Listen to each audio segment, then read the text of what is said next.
So many of you guys have asked me to read the birth chart of Lisa Left Eye Lopes, and I did do a little breakdown of who she was and all of her life stories, so I'm not going to really go onto that again, so make sure you check out part 1. So Lisa Left Eye Lopes was one of the band members of the group TLC, and she was known for being very creative and also being very much of a spiritual person. Unfortunately, she was in a spiritual retreat and doing a documentary when she lost her life in a fatal car accident. Lisa Left Eye Lopes was also known for having an incident with her ex Andre, where she basically threw all his shoes in the tub and burnt that house down to the ground, and she was actually arrested, but they reconciled. So make sure you check out the first video if you want the full story, but I will be doing a full deep dive onto Lisa Left Eye Lopes for the podcast, but this is just a little mini reading. So Lisa Left Eye Lopes was a Sun in Gemini. She was born on May 27th, 1971. She is a life path 5, and she is also seen as the Chinese astrology, the metal pig. She's a Sun in Gemini, Moon in Cancer, and she also has an ascendant of Leo. What's interesting about Lisa Left Eye Lopes is a lot of people believe that she had like these psychic incidences where she felt like her death was kind of coming her way. And also it kind of reminds me of like that whole Tupac energy, because Tupac had this similar notion, a lot of people believe, with the areas of that photo that was taken of him, the Machiavelli album. But a lot of this had to do with the documentary that she was creating called The Last Days of Lisa Left Eye, or The Last Days of Left Eye. So there was definitely some controversy and some very eerie coincidences. And one of the things that really stands out to me is a lot of her journal entries. And she has a Cancer moon, and this Cancer moon is at 14 degrees, and it's in her 12th house.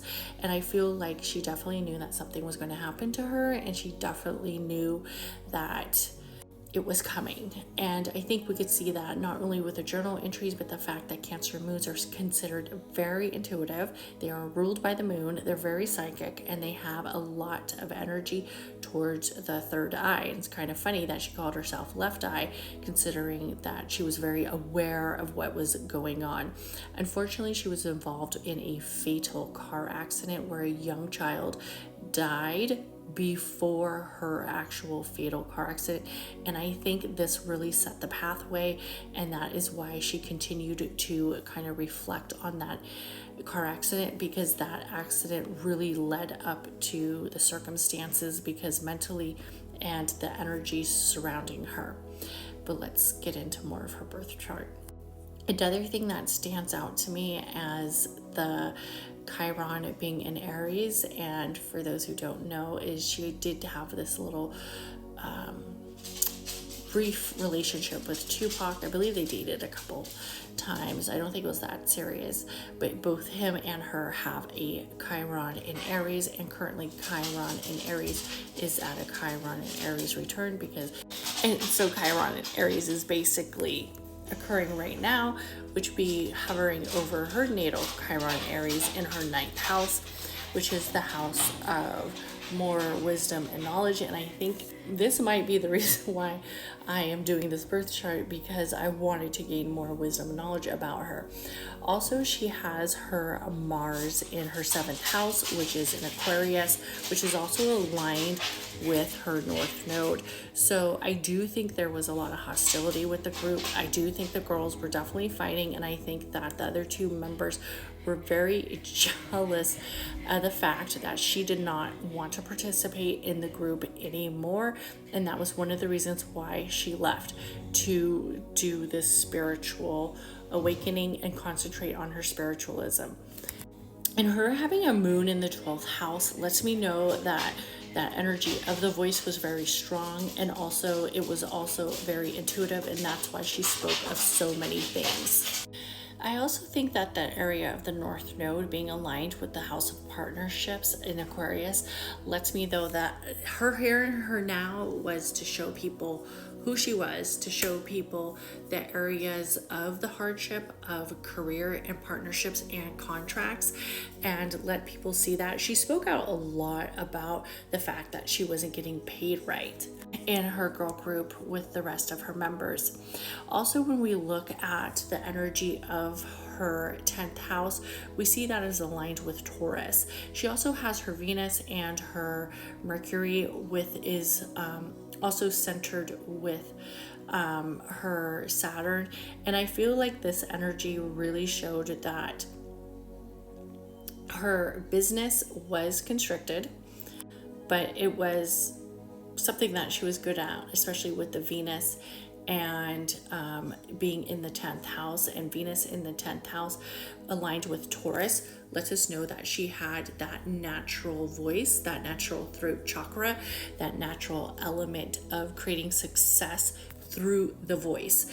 Remember when I looked at Jennifer Lopez's birth chart, Jennifer Lopez did not have this, but as we see, the throat is ruled by Taurus, and Lisa Left Eye has this in her 10th house, which means she was a natural vocalist. She was a natural performer. She was a natural songwriter, rapper, whatever you want to call it. And Venus is the area of sound and harmony, and we really see that with her.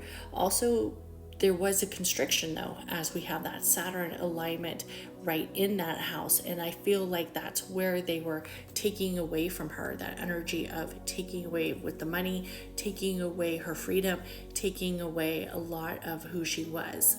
And what's interesting is that's almost like direct opposition of the Sagittarius element of the Sagittarius house, which aligns with her Jupiter in the 5th house. And the 5th house is about her creative spirit. Her creative spirit was being very compromised. I feel like if Lisa maybe would have stayed in the group, but even though she didn't want to, but then eventually went and did her solo career, I think she would have been very almost like an Erykah Badu. I feel like she would have had a different type of approach. She would almost transform, because yes, the group was very poppy, it was very fun, but she was a very dark soul energy, and she was an old soul energy. And we could see that in her chart, especially with the Pluto in Virgo in the 3rd house. The Pluto in Virgo in the 3rd house lets me know that everyday life patterns was not for her. She was not supposed to be domesticated. She was a feral kitten. She was very centered around creating different expectations. She was different. She lived on that area. And also what's interesting is with that, Pluto held her Lilith. And for those who don't know, Lilith is that dark feminine energy, and it being aligned with the Virgo, the domestication, the area of communication.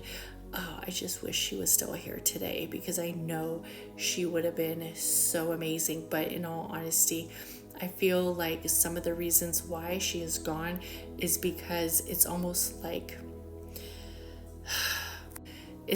when people who are good and when people who are so brilliant, the justice of having them on this earth, sometimes the cosmos take them away because they're greedy, because they're too high of a vibration to be here.